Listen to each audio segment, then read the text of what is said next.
La démocratie est en danger, mais n'ayez crainte, braves gens, car David Colomb veille au grain et il a la solution. Donc, David Colomb, c'est ce monsieur, et il a été reçu par Emmanuel Macron récemment, pour parler des problèmes de la démocratie. Alors, c'est qui David Colomb? Je suis allé demander à Grok, parce qu'il se présente comme un auteur primé. Donc, il est professeur de Sciences Po à Paris, très bien agrégé d'histoire, et spécialiste de la propagande. Donc, il a écrit un essai sur la guerre de l'information à l'ère numérique. Ça tombe bien, moi aussi. Je suis en train d'en écrire un. Et du coup, ses travaux de recherche portent sur la persuasion, les relations publiques, la publicité et la manipulation informationnelle. Alors, il a gagné des prix Acropolis, décerné par l'association des agrégés, des normaliens agrégés, donc c'est pas rien, hein, et prix Jacques Ellul, donc, qui a lui-même écrit, donc je connais pas, un livre propagande. Bon, ok, très bien, alors on va voir ce que ça vaut.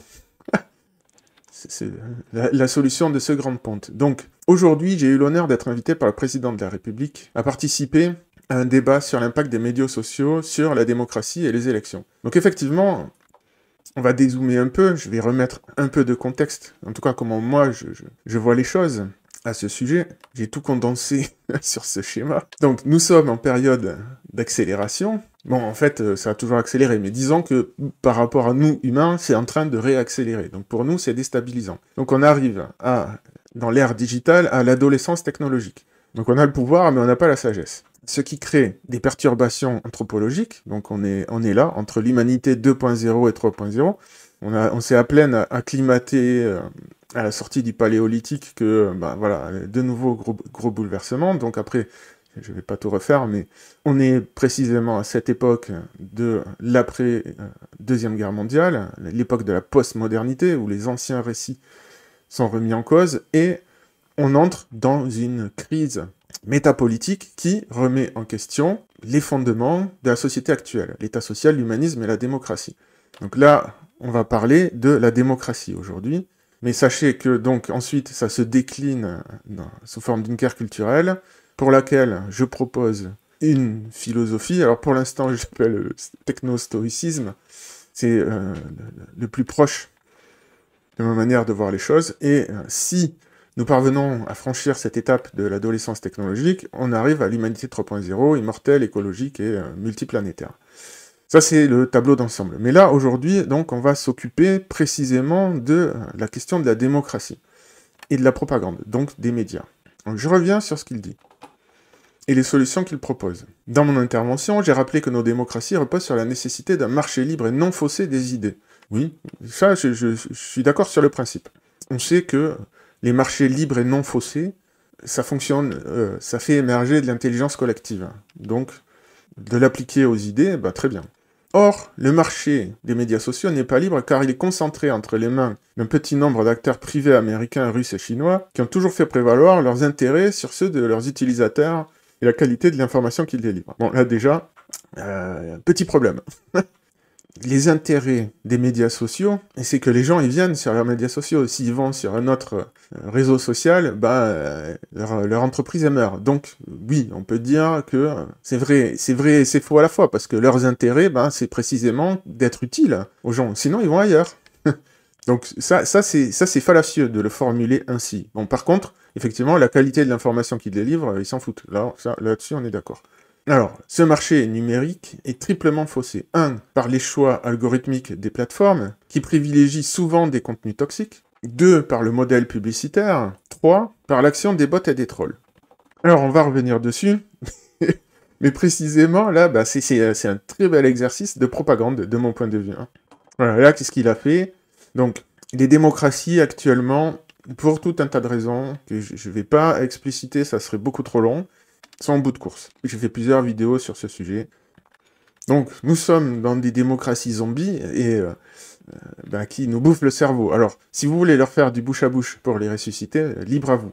Mais je vous invite, pour comprendre ce que je dis, à ne pas considérer les démocraties comme quelque chose de bien connoté. Les démocraties, c'est un système politique comme un autre, en concurrence avec d'autres systèmes politiques. Alors, je ne dis pas que je suis pour les dictatures ou les totalitarismes, mais en fait, c'est juste un mot qu'on colle sur un système politique pour faire de la retape, en fait.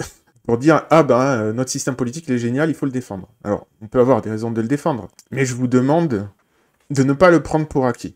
Donc là, en fait, ce qu'il fait, c'est précisément un exercice de propagande. Il utilise les épouvantails classiques, les autres régimes politiques, donc là, en l'occurrence, la Russie, les IA et les bots, et les riches. Voilà, bon, il n'a pas utilisé les deux autres classiques, les pédophiles et les terroristes, mais bon, voilà, vous avez compris. L'idée, c'est pas, pour lui, hein, c'est pas de dire, bon, il y a peut-être des trucs qui marchent en Russie, des trucs qui marchent pas, on va comparer avec ce qui marche et ce qui marche pas chez nous. Non. Là, c'est, oulala, attention, il y a la Russie, il y a les bots et il y a les riches. Il part du principe que, ben, parce que c'est des acteurs privés, c'est mal. Donc, on va regarder ça.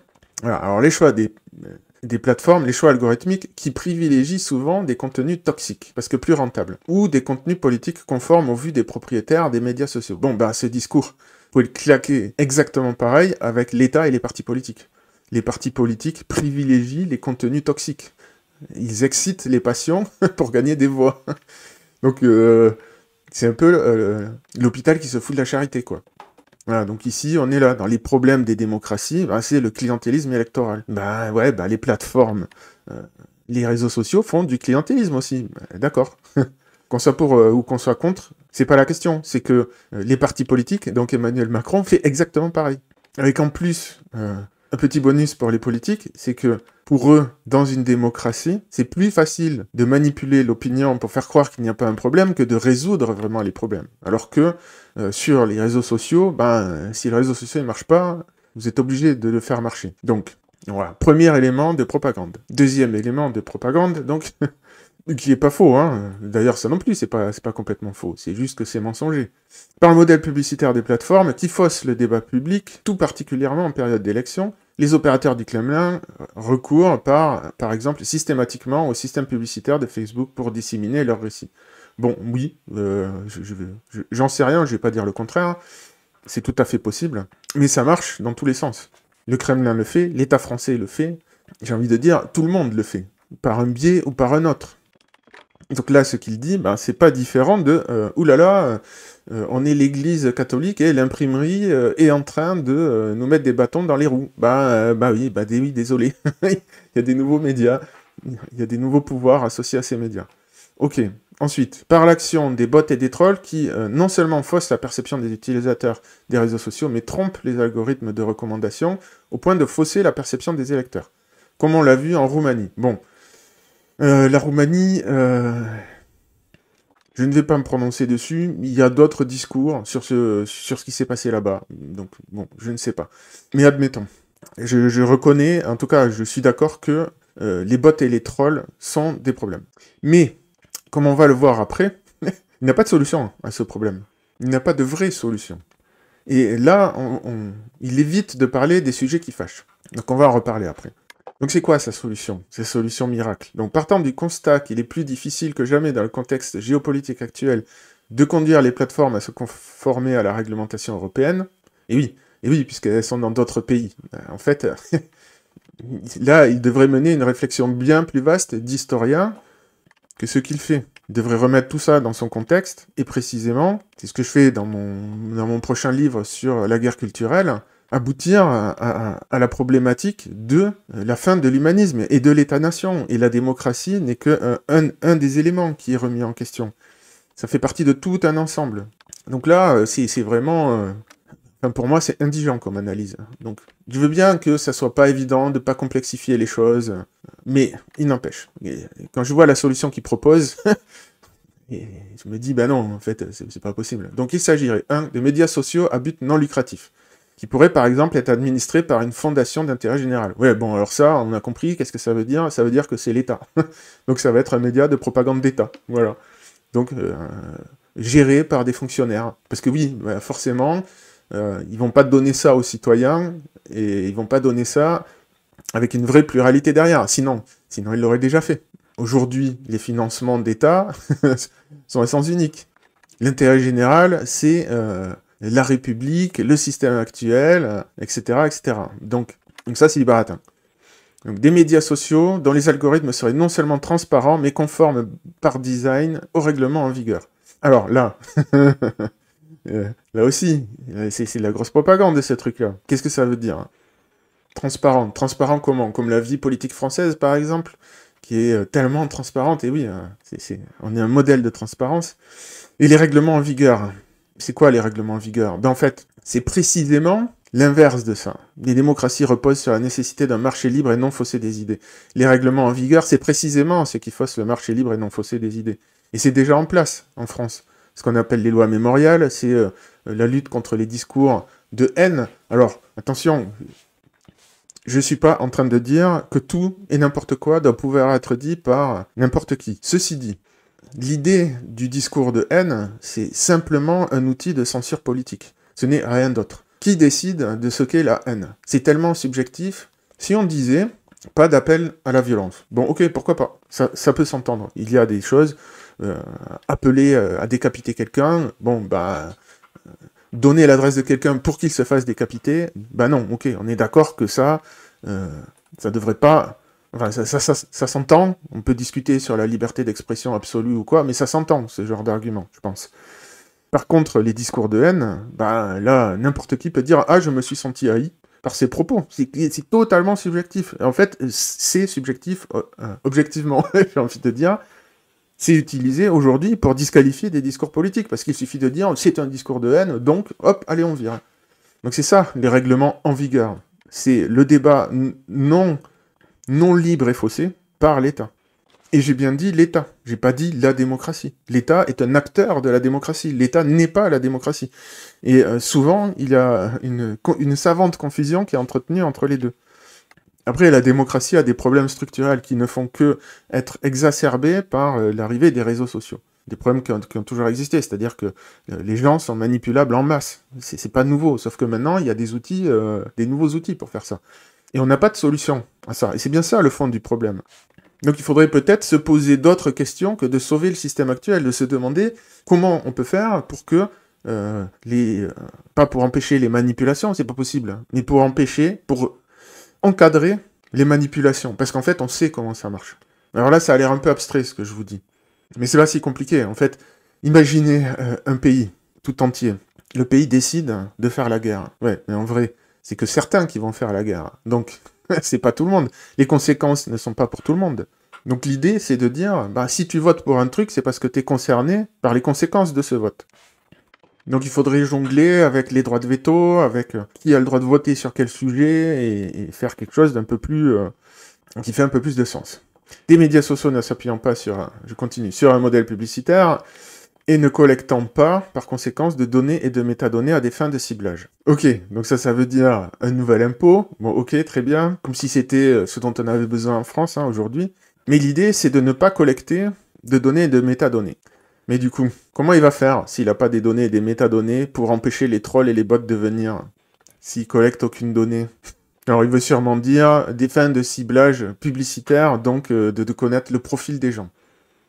Mais là, ce que ça implique, ce truc-là, c'est la carte d'identité digitale. Donc, évidemment, la possibilité pour l'État de savoir ce que tout le monde dit. Puisqu'après, il faudra bien le faire, puisque, par définition, enfin, sa définition, hein, puisqu'il faut faire respecter les règlements en vigueur, ça va pas être par une équipe d'Indiens qui vont surveiller tout ce que tout le monde dit. Ça va forcément être par des algorithmes, peut-être des IA, peut-être des bots. Il n'y a pas d'autre moyen. Il faut automatiser la surveillance.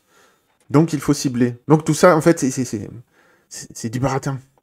Il nous faut en effet rétablir une réelle concurrence sur le marché des idées au profit des plateformes intègres, donc intègres, c'est-à-dire des plateformes d'État, à même de protéger non seulement les esprits des utilisateurs, mais le débat démocratique à l'approche des élections. Ah oui, alors, là, en fait, ce qu'il ne dit pas, c'est pourquoi il faut protéger les esprits des utilisateurs, et de quoi il faut les protéger. Enfin, si, il a dit, il faut les protéger des méchants russes, des Chinois et des milliardaires américains.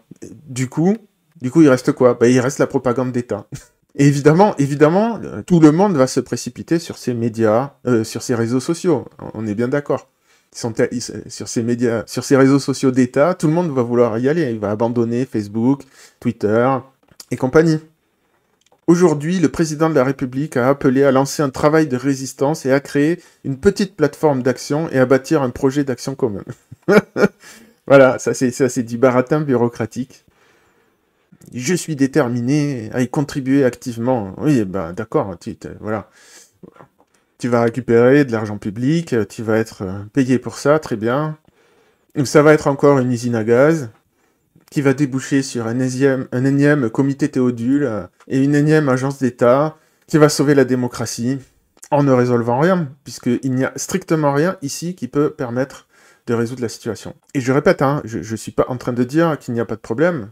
Je dis les vrais problèmes de fond ne sont pas abordés. Donc pour moi, tout ça, c'est de la propagande. Et les solutions proposées, c'est de la poudre aux yeux. Et c'est normal. C'est un intellectuel. Donc c'est quelqu'un qui vit de sa plume. Et comment il gagne sa vie? En étant loyal au système. Voilà. Donc il vient brosser les gens dans le sens du poil. Est-ce que ça va faire avancer les choses? Ben non, en fait. On cache la poussière sous le tapis. On met en place des épouvantails convenus, qui sont répétés par la propagande d'État. Hein.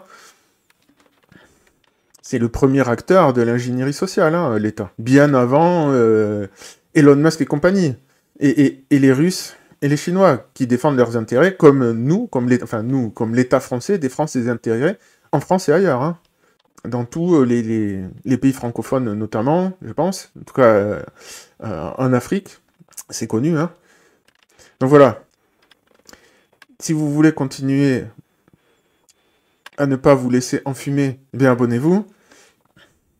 Ça fait partie de cette nouvelle philosophie et spiritualité que je propose, que je développe sur cette chaîne. Où le principe est simple, hein, en fait. Je vois ce que je vois, je dis ce que je vois, je fais ce que je dis.